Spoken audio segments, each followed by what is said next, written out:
saudara-saudari yang dikasihi Tuhan Yesus, apa kabarnya? Saya percaya semuanya dalam keadaan baik dan diberkati Tuhan ya. Mari kita siapkan hati dan pikiran kita untuk kita menghadap Tuhan. Kita berikan yang terbaik buat Tuhan. Mari kita terlebih dahulu satu dalam doa. Ya Bapa, terima kasih, kami mengucap syukur di hari ini Tuhan, sebab Engkau baik di dalam hidup kami Tuhan Yesus. Kesehatan, kekuatan Engkau anugerahkan kepada kami Tuhan, hingga kami bisa berdiri tegak sampai saat ini. Itu semua karena kemurahan-Mu Tuhan. Terima kasih Bapa buat kesempatan dan waktu untuk beribadah. Kami mengucap syukur Tuhan. Baharulilah hati dan pikiran kami Tuhan Yesus. Urapilah kami semua Tuhan. Tuhan Yesus, kami siap mempersembahkan yang terbaik bagi-Mu Tuhan. Ambil alih tempat di sini Tuhan. Ibadah kami ini dari permulaan, pertengahan hingga berjalan sampai dengan akhirnya seturut dengan kehendak Tuhan.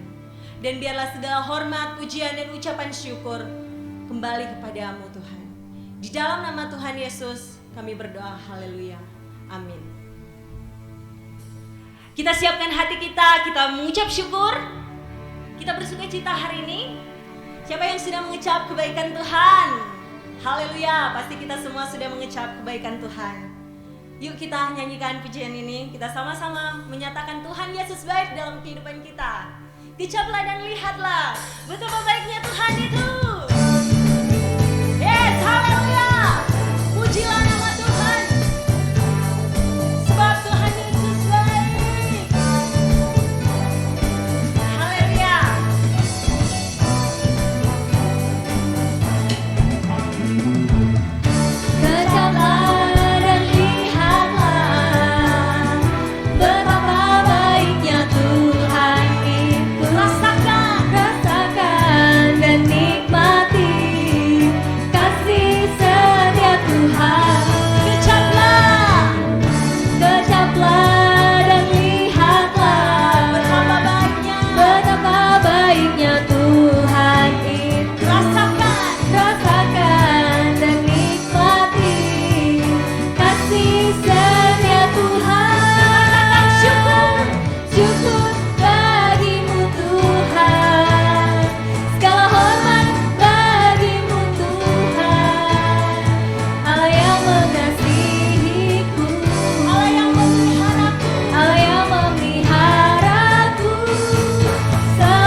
Mari lebih dalam lagi kita menyembah Tuhan. Haleluya.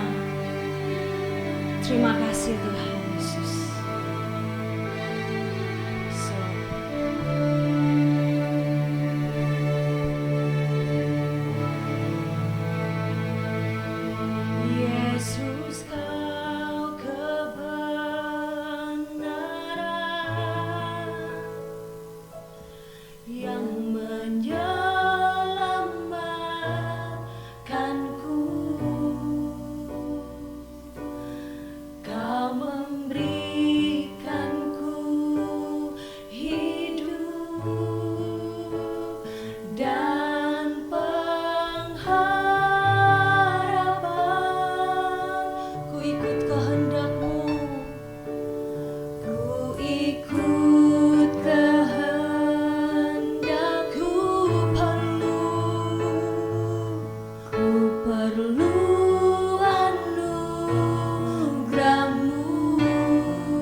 tak bisa menjauhkanku dari kasih-Mu. selama ku hidup. Selama ku hidup bagimu. Mataku tetap memandangmu. Dunia tak bisa menjauhkanku dari kasih-Mu. Katakan sekali lagi, Yesus kau kebenaran. Yesus kau kebenaran,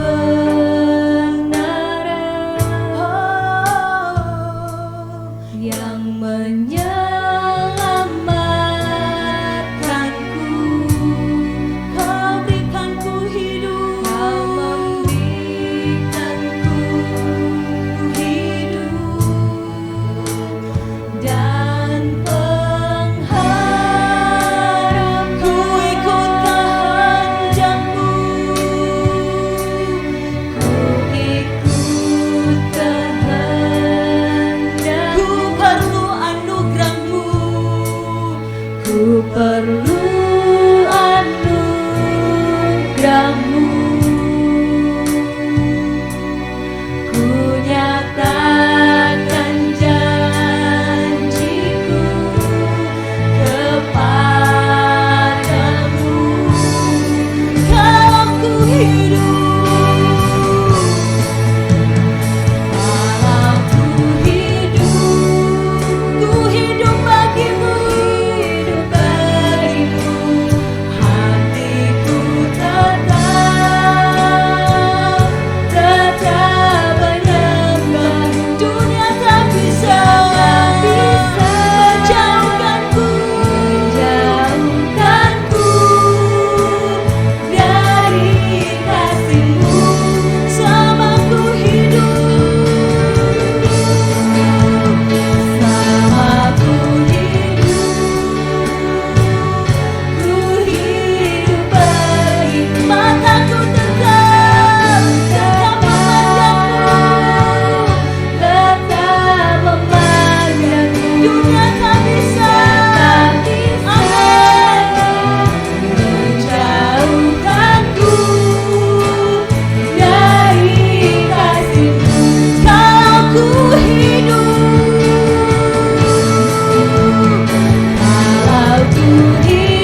selama ku hidup, selama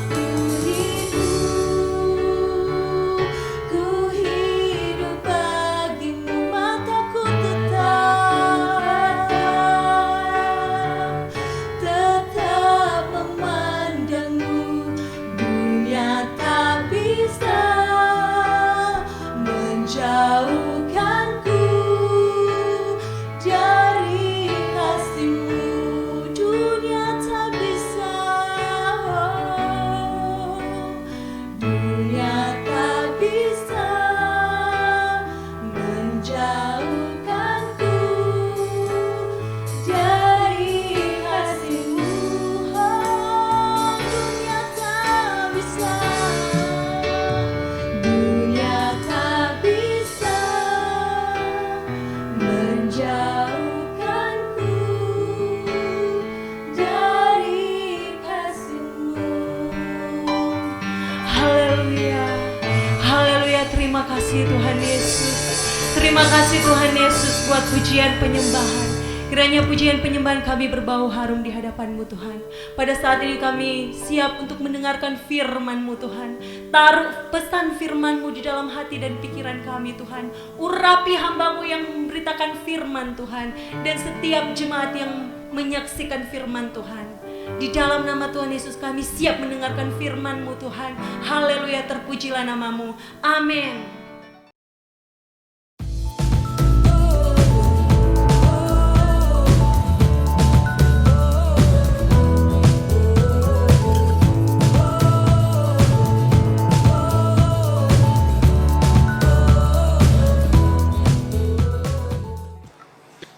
Shalom saudara, apa kabar? Selamat berjumpa lagi dalam ibadah online pada hari Minggu tanggal 12 bulan Juli 2020. Dan bacaan firman Tuhan yang akan kita renungkan pada pagi hari ini saya ambil dari Efesus 5 ayatnya yang ke-29 yang berkata, sebab tidak pernah orang membenci tubuhnya, tapi mengasuhnya dan memeliharanya. Ayat ini saya tuangkan dalam tema hidup sehat untuk maksimal di dalam melayani Tuhan. Saudara, tidaklah berkelebihan apabila orang berpendapat bahwa nikmat yang paling nikmat di dunia ini adalah kalau kita sehat. Karena apapun yang kita miliki, kalau kita sakit, maka kita tidak bisa untuk menikmatinya. Dan orang yang mengabaikan kesehatan tubuhnya pada masa mudanya, dia sama dengan menabung masalah pada masa depannya. Saudara, sebenarnya menjaga kesehatan itu tidak mahal. Tetapi yang menjadi sangat mahal kalau kita menjadi sakit, sehingga sangat merepotkan dan sangat membuat kita menderita. Saudara, karena kesehatan tubuh ini penting, maka dalam bacaan kita tadi dikatakan, diingatkan bahwa tubuh kita ini harus kita pelihara. Itu adalah nasihat daripada firman Tuhan kepada kita. Bahkan Tuhan memerintahkan di dalam 1 Korintus 3 ayat 16 dan 17 bahwa karena tubuh kita ini adalah bait Allah, maka tidak boleh dibinasakan. Karena di situ bersemayam Roh Kudus. Tidak boleh dibinasakan, berarti harus kita pelihara dan harus kita jaga. Nah, masalahnya sekarang ialah bagaimana kita menjaga kesehatan tubuh kita. Alkitab tidak secara eksplisit untuk menjelaskan cara-cara itu.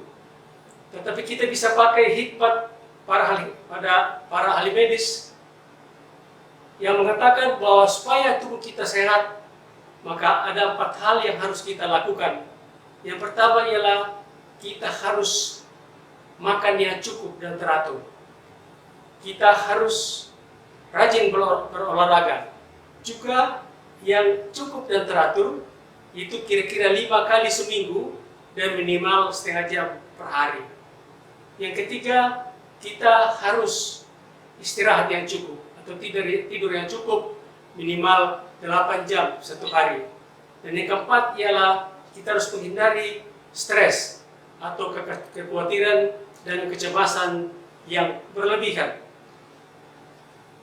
Saudara, khusus untuk hadapi COVID-19, kita harus mengikuti dan taati protokol kesehatan WHO dan pemerintah, itu hindari kerumunan, tetap pakai masker, cuci tangan secara rutin dengan memakai sabun dan air mengalir.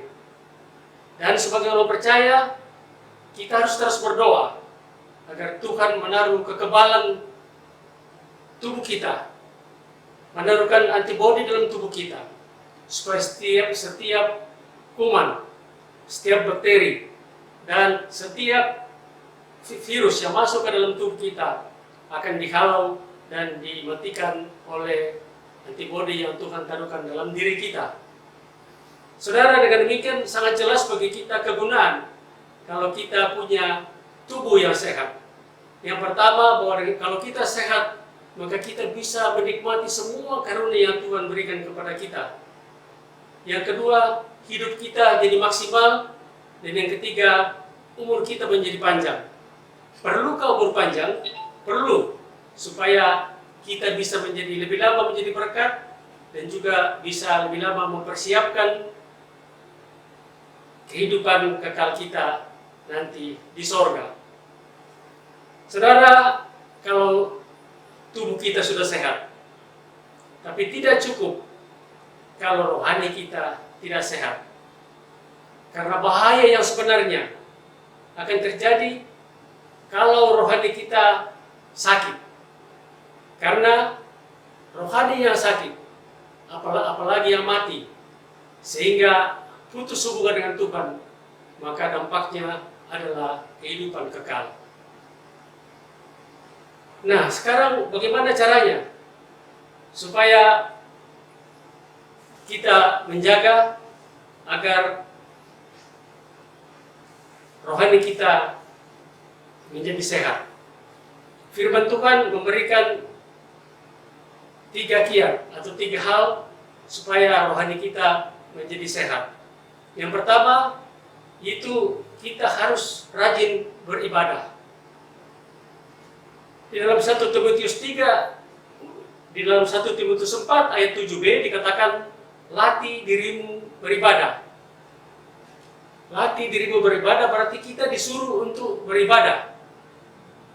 Lalu apa hubungannya dengan kesehatan rohani kita? Di dalam ayat 8 dikatakan latihan jasmani terbatas gunanya, tetapi ibadah berguna dalam segala hal dan mengandung janji. Jadi kesehatan tubuh kita itu terbatas gunanya, tetapi kesehatan rohani kita karena kita rajin beribadah itu dikatakan bahwa berguna untuk segala hal dan mengandung janji. Berguna dalam segala hal artinya berguna bisa kita pakai waktu kita masih ada di dunia ini dan juga nanti di kekekalan di sorga. Dan mengandung janji berarti beribadah ini adalah semacam olahraga kalau untuk kesehatan tubuh kita. Kalau kita rajin beribadah, maka otomatis kita juga akan sehat secara rohani. Yang kedua, kita harus rajin baca firman. Di dalam Matius 4 ayat 4, Yesus mengatakan bahwa orang tidak hanya hidup dengan roti saja, tetapi semua firman Allah yang dinyatakan oleh firman Allah. Jadi dengan demikian, maka boleh dikatakan atau pastikan bahwa kalau roti itu adalah untuk makanan tubuh kita, maka firman itu adalah makanan rohani kita. Jadi kalau kita rajin untuk membaca firman, seolah-olah kita rajin untuk memberi makan atau nutrisi kepada kehidupan rohani kita. Dengan demikian, maka kehidupan rohani kita juga akan menjadi sehat. Dan yang ketiga, ialah kita harus rajin berdoa. Di dalam 1 Tesalonika 5 ayat 17 dikatakan, tetaplah berdoa. Tetap berdoa, berarti itu terus menerus berdoa. Kita tidak bisa berdoa secara formal saja, misalnya pagi, atau mau tidur, atau bangun tidur, atau mau makan. Tetapi ada juga doa-doa informal, di mana setiap kegiatan kita terus sandarkan dan minta pertolongan daripada Tuhan. Itu sebabnya, maka doa itu dikatakan seperti nafas dalam kehidupan rohani kita. Seperti nafas untuk kehidupan tubuh kita. Kalau kita terlambat bernafas sedikit saja, maka tubuh kita akan sakit atau mati. Demikian juga kalau kita tidak pernah berdoa yang teratur kepada Tuhan, maka kehidupan rohani kita juga akan terganggu. Nah, saudara, lakukan ketiga hal ini sebagai gaya hidup, supaya dengan demikian kesehatan rohani kita akan sehat. Kesimpulannya, kalau tubuh dan rohani kita sehat, maka kita akan sangat efektif dalam melakukan segala kegiatan di dunia ini, baik kegiatan sekuler maupun kegiatan kerohanian. Dengan demikian, termasuk pelayanan kita kepada Tuhan akan maksimal. Tuhan memberkati kita. Shalom. Sejak bulan Maret tahun 2020 yang lalu, bahwa gereja di lockdown, tidak boleh ada ibadah. Dan sekarang akan dimulai pembukaan ibadah-ibadah. Dan kita harus waspada. Dalam era herd immunity ini, segala sesuatu harus memenuhi protokol kesehatan. Yakinkan setiap ruangan di dalam gedung gereja harus disterilkan. Sebelum ibadah dimulai, setidaknya 1 jam sebelum ibadah dimulai. Setiap peralatan di dalam gedung gereja pun harus disemprot antibakteri. Yakinkan bahwa setelah ibadah pun harus kembali disemprot disinfektan. Jemaat harus mengantri dengan social distancing ketika memasuki gedung gereja.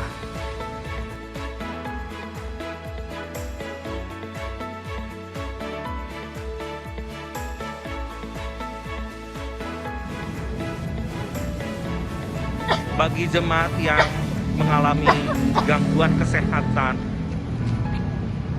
sebaiknya tidak beribadah terlebih dahulu dan sebaiknya beristirahat di rumah sampai kesehatan membaik kembali.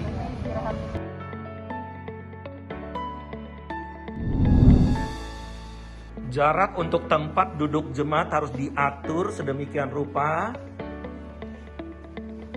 dan memiliki jarak sekitar 1,5 meter satu dan yang lain.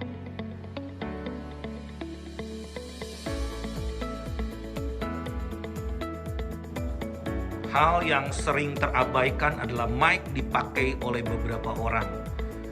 Jadi yakinkan bahwa setiap pergantian penggunaan mic ini harus disemprot ulang.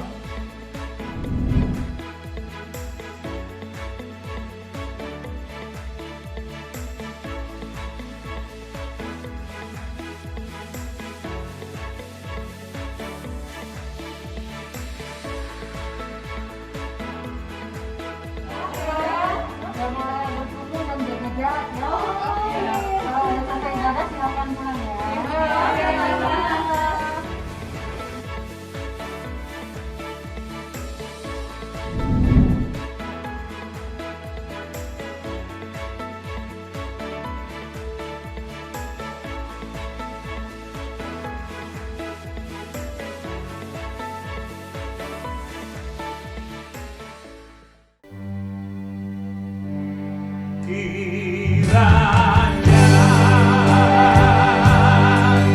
Engkau memberkati aku.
berkat daripada Allah Bapa, damai sejahtera daripada Allah Bapa, kasih sayang daripada Tuhan Yesus, persekutuan di dalam kuasa Roh Kudus menyertai kita pada saat ini sampai Yesus datang menjemput kita. Kita didapati setia dalam nama Yesus Kristus. Haleluya.